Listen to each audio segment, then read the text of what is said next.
அனைவருக்கும் வணக்கம். இன்னைக்கு நம்ம ரோட்டுக்கடை முட்டை போண்டா எப்படி அதே ஸ்டைல்ல செய்யறது தாங்க பார்க்க போறோம். வீடியோக்குள்ள போறதுக்கு முன்னாடி நம்ம சேனலை சப்ஸ்கிரைப் பண்ணுங்க, பக்கத்துல இருக்க பெல் ஐக்கானை பிரஸ் பண்ணுங்க. இப்போ வாங்க நம்ம வீடியோக்குள்ள போலாம். இப்ப நம்ம ரோட் சைடு விற்கிற முட்டை போண்டா எப்படி அதே டேஸ்ட்ல செய்யறது தாங்க பார்க்க போறோம்.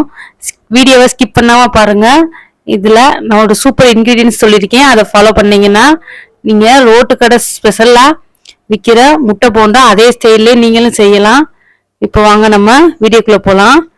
இப்போ நம்ம கடலை மாவு எடுத்துக்கலாங்க. பாருங்க, கடலை மாவு ஒரு 200 கிராம் கிட்டக்க எடுத்துக்கிட்டாச்சு. நல்லா சலிச்சு எடுத்துக்கோங்க. அடுத்ததா கார்ன்ஃப்ளவர் கொஞ்சம் சேர்த்துக்கோங்க. கார்ன்ஃப்ளவர் ஒரு 50 கிராம் கிட்டக்க சேர்த்துக்கோங்க.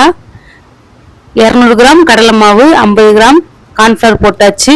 பெருங்காயத்தூள் கொஞ்சம் நல்லா சேர்த்துக்கோங்க. நல்லா நம்மளுக்கு பெருங்காயத்தூள் சேர்த்துக்கிட்டீங்கன்னா நம்மளுக்கு முட்டை போண்டா நல்லா வாசனையாகவும் இருக்கும், வாய்வு தொல்லையும் இருக்காது. இப்போ நம்ம கொஞ்சமாக சோடா உப்பு சேர்த்துக்கலாங்க. அடுத்ததா சீரகம் சேர்த்துக்கலாங்க.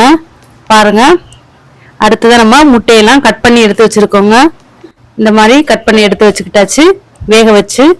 அடுத்ததாக நம்ம கொஞ்சமாக கலர் பொடி சேர்த்துக்கலாம், பஜ்ஜி பொடி சேர்த்துக்கலாம். சேர்த்துட்டு எல்லாத்தையுமே நம்ம வெறும் கையிலேயே நல்லா மிக்ஸ் பண்ணி கொடுக்கணும்.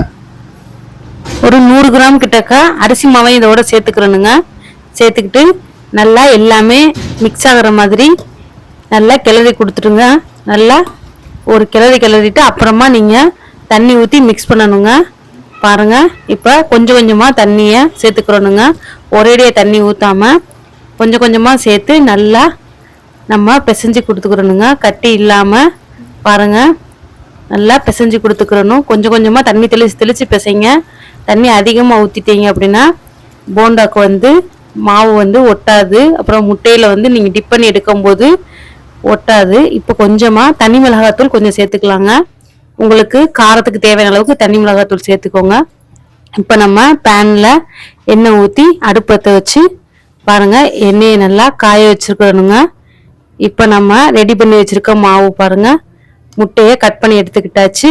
எடுத்துட்டு அப்படியே உள்ள மாவை விட்டு அப்படியே லைட்டாக ஒரு முக்கி நீங்கள் எண்ணெய் நல்லா காஞ்சோன்னே போட்டு எடுத்தீங்கன்னா பாருங்க, சூப்பராக சுட சுட நம்ம ரோட்டு கடை ஸ்டைல் முட்டை போண்டா தயாராகிருங்க. பாருங்க, நம்ம முட்டை போண்டா எண்ணெயில் நல்லா வெந்துக்கிட்டு இருக்கு.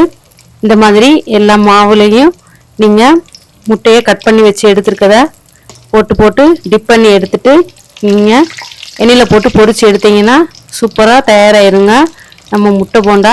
பாருங்கள், நம்ம முட்டை போண்டா வெந்து நல்லா வந்துக்கிட்டு இருக்கு. இப்போ ரெடி ஆயிடுச்சு. நம்ம பிளேட்டில் மாற்றிக்கலாம். இப்போ பாருங்கள், பிளேட்டில் மாற்றிக்கிட்டாச்சு. நல்லா கிறிஸ்பியாக சுட சுட சூப்பராக சாஃப்டான முட்டை போண்டா சாப்பிட தயாராகிடுச்சுங்க. இந்த வீடியோ உங்களுக்கு பிடிச்சிருந்துச்சுன்னா எப்படி இருந்துச்சுன்னு கமெண்ட் பண்ணுங்கள். தேங்க்ஸ் ஃபார் வாட்சிங்.